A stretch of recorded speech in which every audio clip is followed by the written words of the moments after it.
મોરબીમાં 3.50 લાખની લૂંટનો મુખ્ય શખ્સ પકડી પડાયો।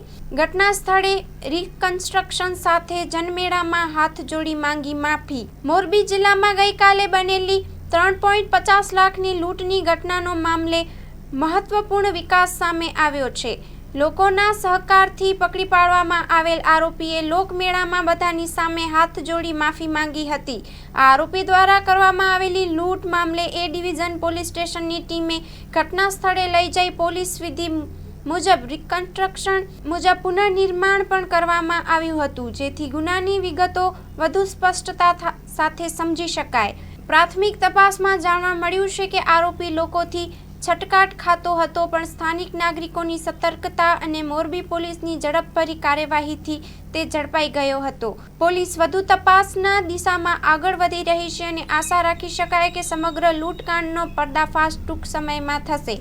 Story report by Himanshu Solanki, Morbi.